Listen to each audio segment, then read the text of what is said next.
Hello guys, welcome back to my YouTube channel. So today's question is cutting rectangle. तो आज का question क्या कहता है, हमारे पास एक रेक्टेंगल गिवन है जिसकी डायमेंशन है l क्रॉस p की, और हमें उस रेक्टेंगल के अंदर मिनिमम नंबर ऑफ स्क्वायर्स काटने हैं कि उसका सारा एरिया कवर हो जाए। मतलब एक रेक्टेंगल है, उसमें से हमें मिनिमम नंबर ऑफ स्क्वायर निकालने हैं, सबसे कम स्क्वायर्स निकाले, और उन स्क्वायर की जो भी साइड रहेगी वो सबसे ज़्यादा होनी चाहिए। साइड इतनी होनी चाहिए कि वो एक रेक्टेंगल के अंदर फिट हो जाए और कुछ बचे भी ना, रेक्टेंगल में रेसिड्यू भी ना रहे। तो सबसे पहले एग्जांपल ले लेते हैं हम लोग। L is equal to 2, B equal to 4। तो मान लो एग्जांपल था जिसकी लेंथ 2 है और ब्रेथ 4 है। तो बेसिकली यहाँ पे आप अगर देखोगे मिनिमम नंबर ऑफ स्क्वायर काटने हैं तो उनका सबसे ज़्यादा मैक्सिमम एरिया होना चाहिए। तो जैसे जैसे आप लॉजिकली सोचोगे तो बेसिकली 4 को अगर आप दो हिस्सों में डिवाइड कर दोगे तो इसकी ब्रेथ कितनी, दो में बट जाएगी। तो एक ये स्क्वायर हो गया, एक ये स्क्वायर हो गया, तो मिनिमम नंबर ऑफ स्क्वायर कितने हो गए, 2 हो गए, विद मैक्सिमम साइड कितनी हो गई यहाँ पे, 2 और 2। तो ये बेसिकली ये क्वेश्चन कहता है। ठीक है, तो क्वेश्चन की एक्सप्लेनेशन आप समझ ही गए होंगे। तो इसकी इम्प्लीमेंटेशन देखते हैं कैसे करेंगे, मतलब इसके पीछे का लॉजिक क्या है कि कैसे हम सोल्व कर रहे होंगे इस क्वेश्चन को। Sorry, connection lost.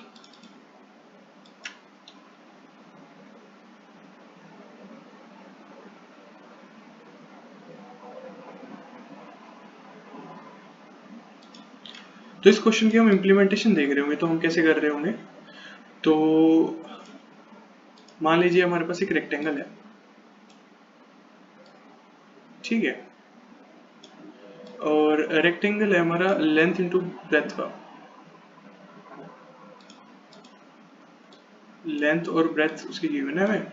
तो हमें फाइंड आउट करना है कि इसमें कितने स्क्वायर्स आ सकते हैं, minimum number of squares.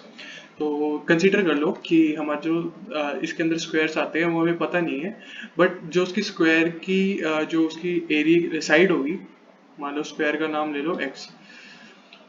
X की साइड होगी हमारी ए कि, और उसका एरिया हो जाएगा ए क्रो से, कि भाई हमारे रेक्टेंगल में एक स्क्वायर आ रहा है, उसकी साइड कितनी है, ए। एक रो से है, मतलब ए एक लेंथ भी उसकी ए, एक ये साइड ए होगी, मतलब लेंथ और ब्रेथ कंसीडर कर लो, ए और ए होनी चाहिए। ठीक है, अब कंडीशन ये है कि हमें यहाँ पे कुछ छोड़ना नहीं है। तो अब हमारे पास ये जो स्क्वायर होगा, इसको जो है ब्रेथ भी पूरी कवर करनी पड़ेगी। ठीक है, तो मतलब ब्रेथ कवर करते करते मतलब पूरी ब्रेथ कवर करनी पड़ेगी ताकि कुछ ना छूटे, और इसको लेंथ भी कवर करनी पड़ेगी कि भाई लेंथ भी पूरी कवर कर ले और ब्रेथ भी नहीं छूटे।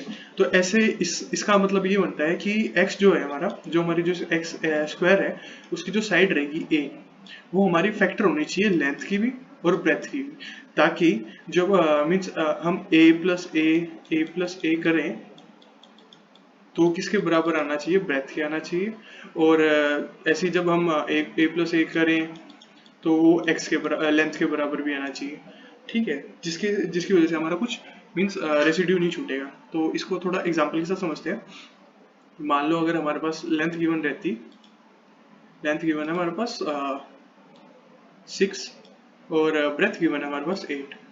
ठीक है, तो अगर हम इसका कॉमन फैक्टर देखें, 6 और 8 के कॉमन फैक्टर्स क्या आते हैं, तो बेसिकली इसके कॉमन फैक्टर आ जाएंगे 2 ही आएगा। ठीक है, तो हाँ 2 आ गया, तो कॉमन फैक्टर आ गया 2। तो हमें इतना पता लग गया कि साइड होगी अब इसकी 2, कि जो हमारा जो स्क्वायर कटेंगे इसमें से उनकी साइड रहेगी 2, साइड उनकी साइड रहेगी 2 साइड रहेगी, मतलब ए की वैल्यू रहेगी हमारी, ए की वैल्यू कितनी रहेगी, 2।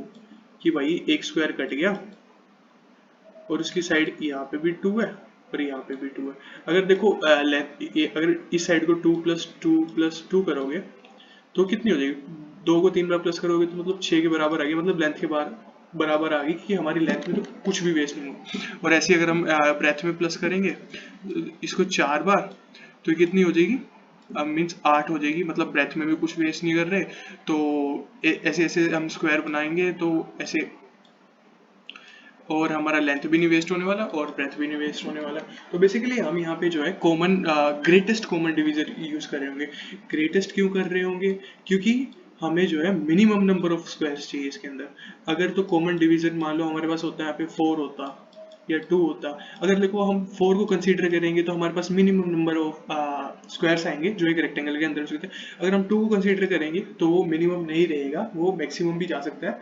तो बेसिकली हमें मिनिमम फाइंड आउट करना है, तो हम 4 को कंसीडर करेंगे। ठीक है, तो इतना तो समझ ही आ गया होगा कि हम यहाँ पे कॉमन फैक्टर क्यों ले रहे हैं, क्योंकि कॉमन फैक्टर इसलिए ले रहे हैं ताकि वो ब्रेथ के बराबर आ सके और लेंथ के बराबर आ सके और हमारा कोई कुछ बचे भी ना, और मतलब कि और वो स्क्वायर्स हैं वो पूरे रेक्टेंगल में भी फिट आ सके, क्योंकि हमें रेक्टेंगल को काटने हैं स्क्वायर्स में बेसिकली। तो एक और एग्जांपल ले लेते हैं, उसमें देखो बायोलॉजिक समझाता हूँ मैं आपको।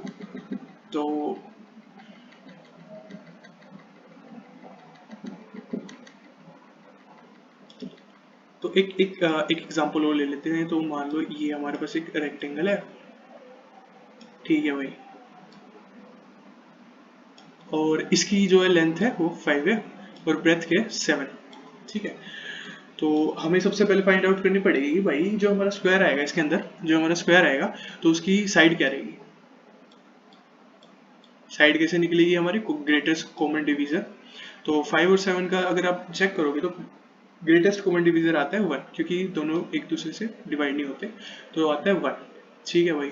तो इसके अंदर होगा 1 क्रॉस 1 का एक स्क्वायर बनेंगे, हर एक मतलब इसके 1 क्रॉस 1 के स्क्वायर कटेंगे सारे रेक्टेंगल्स में, ठीक है, 1 क्रॉस 1 के स्क्वायर कटने वाले हैं इसमें से। तो अब हमें पता लग गया कि स्क्वायर की एरिया ये रहेगा, बट हमें ये नहीं पता कि कितने नंबर के स्क्वायर कटेंगे। तो बेसिकली यहाँ पे एक फॉर्मूला रहेगा कि मिनिमम कितने कटेंगे उसको फाइंड आउट करने के लिए। मान लो हमने यहाँ पे एक मीन्स मान लो वो ये भी मतलब एक एक्स एक्स स्क्वायर है, ये स्क्वायर जो है कितना एरिया ले रहा होगा, 1 क्रॉस 1 साइड इनटू साइड, वो कितना हो गया 1 मीटर। और टोटल एरिया ऑफ रेक्टेंगल कितना रहेगा 5 क्रॉस 7 विच इज 35 मीटर। तो हमारा जो एक स्क्वायर है वो 1 मीटर ले रहा है, तो पेंडिंग कितने लेंगे वो हम फाइंड करेंगे 35/1, मतलब total area of rectangle divided by area of square which is 1। तो बेसिकली इट विल बी 35। तो मतलब कि हमारे यहाँ पे 35 स्क्वायर्स कटेंगे ऑफ डायमेंशंस 1 क्रॉस 1। ऐसे अगर इसका मान लो हमारे पास होता, इसकी होती सॉरी इसकी होती इसकी डायमेंशंस होती, मान लो कि इसकी डायमेंशंस है 6 और 12, सॉरी 6 और 18, ठीक है। तो अगर आप इन दोनों ग्रेटेस्ट कॉमन डिवीजन देखोगे तो 6 और 18 का क्या आता है, ग्रेटेस्ट कॉमन डिवीजन आता है 3 बेसिकली। तो यहाँ पे क्या बनेंगे 3 क्रॉस 3 के वो बनेंगे स्क्वायर्स, और एक स्क्वायर की कितनी वो होगी, मीन्स एक स्क्वायर कितनी स्पेस ले रहा होगा 3 क्रॉस मतलब 9, ठीक है। तो एक स्क्वायर ले रहे हैं 9, तो इसके अंदर कितने स्क्वायर निकलेंगे वो कैसे फाइंड आउट करेंगे, 6 इंटू 18 मतलब area of rectangle divided by area of 1 square which is 9। तो आप करोगे ये आ जाएगा 2 और 2 इंटू 6 12, तो इसके अंदर आ रहे होंगे 12 स्क्वायर्स आ रहे होंगे इसके अंदर। तो बेसिक सी अप्रोच ये है, ग्रेटेस्ट कॉमन डिवीजन निकालना है, उसके बाद नंबर ऑफ स्क्वायर्स निकालना। नंबर ऑफ स्क्वायर्स कैसे निकालेंगे हम लोग, area of rectangle divided by area of square, जो हमारा स्क्वायर बन रहा होगा इसमें। और हमें पता लग गया कि जो स्क्वायर आएगा उसकी ग्रेटेस्ट साइड कैसे फाइंड करनी है, ग्रेटेस्ट साइड हमें ग्रेटेस्ट कॉमन डिवीजन दे देगा, और बस यही क्वेश्चन है, ऐसे इसकी अप्रोच रहेगी। तो चलो इसका कोड करते हैं, समझ तो लिया, अब इसका कोड कर लेते हैं, ठीक है। तो बेसिकली हमें यहाँ पे लिस्ट रिटर्न करनी है, तो एक लिस्ट बना लेते हैं, सॉरी लिस्ट ऑफ लॉन्ग की लिस्ट रहेगी, ठीक है। और इसका नाम दे देते हैं हम आंसर, इसको न्यू एरे लिस्ट बना देते हैं, ये बना दी न्यू एरे लिस्ट, ठीक है। उसके बाद क्या करते हैं हम लोग अपना GCD फंक्शन कॉल कर देते हैं, और वो हमें दे देगा हमारा मीन्स कि हमारी वो दे दे मैक्सिमम साइड कितनी है। तो मैक्सिमम साइड को ए थी हमारी, ए ले लेते हैं और GCD फंक्शन को कॉल कर देते हैं। GCD मतलब ग्रेटेस्ट कॉमन डिवीजन दे देगा किसका, लेंथ कोमा ब्रेथ का, ठीक है। अब हमारे पास ग्रेटेस्ट कॉमन डिवीजर भी आ गया, मतलब साइड भी आ गई। तो हम अब दिखाएंगे, वो ले लेते हैं कि कितने नंबर, मतलब कितने स्क्वायर्स बन रहे होंगे, नंबर ऑफ स्क्वायर्स कितने बन रहे होंगे। तो नंबर ऑफ स्क्वायर्स कितने बन रहे होंगे हमारे, नंबर ऑफ स्क्वायर्स होते हैं हमारे, नंबर ऑफ स्क्वायर्स कितने फाइंड कर रहे थे हम, basically area of rectangle which is length cross breadth, length into breadth divided by area of square which is a square a। ठीक है, तो वही हमने अपनी ये भी फाइंड आउट कर ली, नंबर ऑफ स्क्वायर्स भी फाइंड आउट कर ली, और ए भी मिल गया हमें कि उसका साइड कितनी रहेगी, और हमें ये भी पता लग गया नंबर ऑफ स्क्वायर्स कितने रहेंगे। तो हमने अपने नंबर ऑफ स्क्वायर्स भी फाइंड कर लिए और अपनी ए मतलब जो स्क्वायर की डायमेंशन है वो भी फाइंड कर दिया। बस हमारा रहेगा कि हमें अपने एरे लिस्ट में बस ये वैल्यूज ऐड करनी है। तो सबसे पहले 2 आएगी और 3 आएगी, मीन्स सबसे पहले नंबर ऑफ स्क्वायर्स आएंगे, उसके बाद डायमेंशन आएंगे। तो ऐसे ऐड कर देते हैं, आंसर डॉट ऐड कर देते हैं नंबर ऑफ स्क्वायर्स और आंसर में ऐड कर देते हैं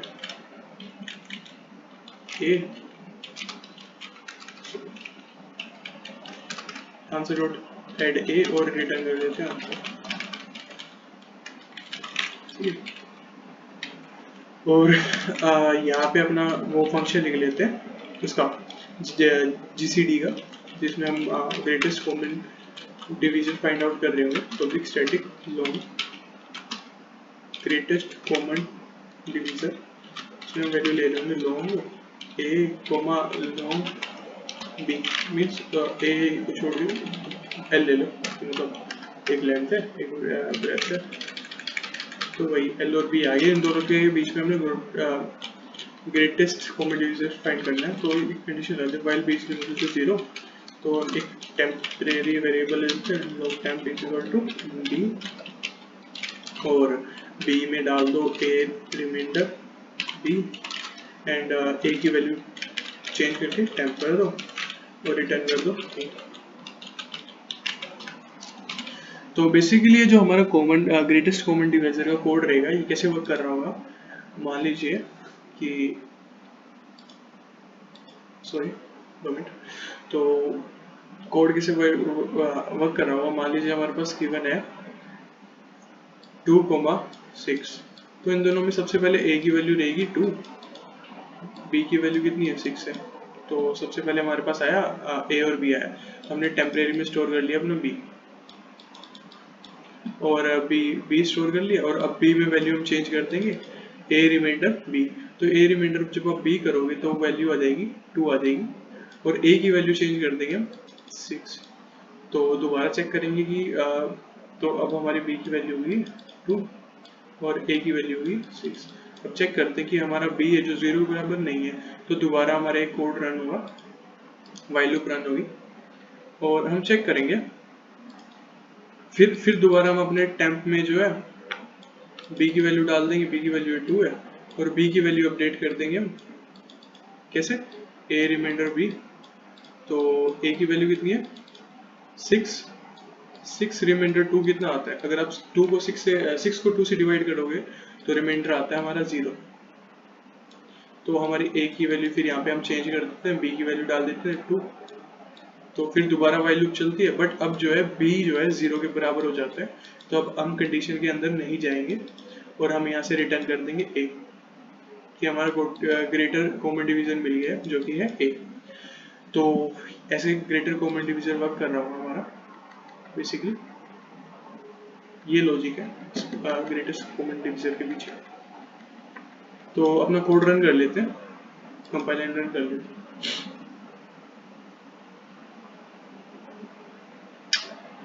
सॉरी मैंने इसको दोबारा अंदर ए ले लिया, यहाँ पे ए लिख देता हूँ।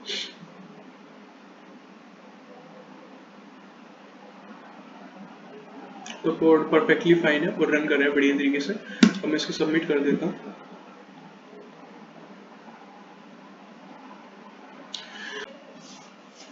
तो अगर आपने अभी तक हमारा चैनल सब्सक्राइब नहीं किया है तो please go and subscribe the channel and please hit the like, and for daily updates stay connected. Thank you.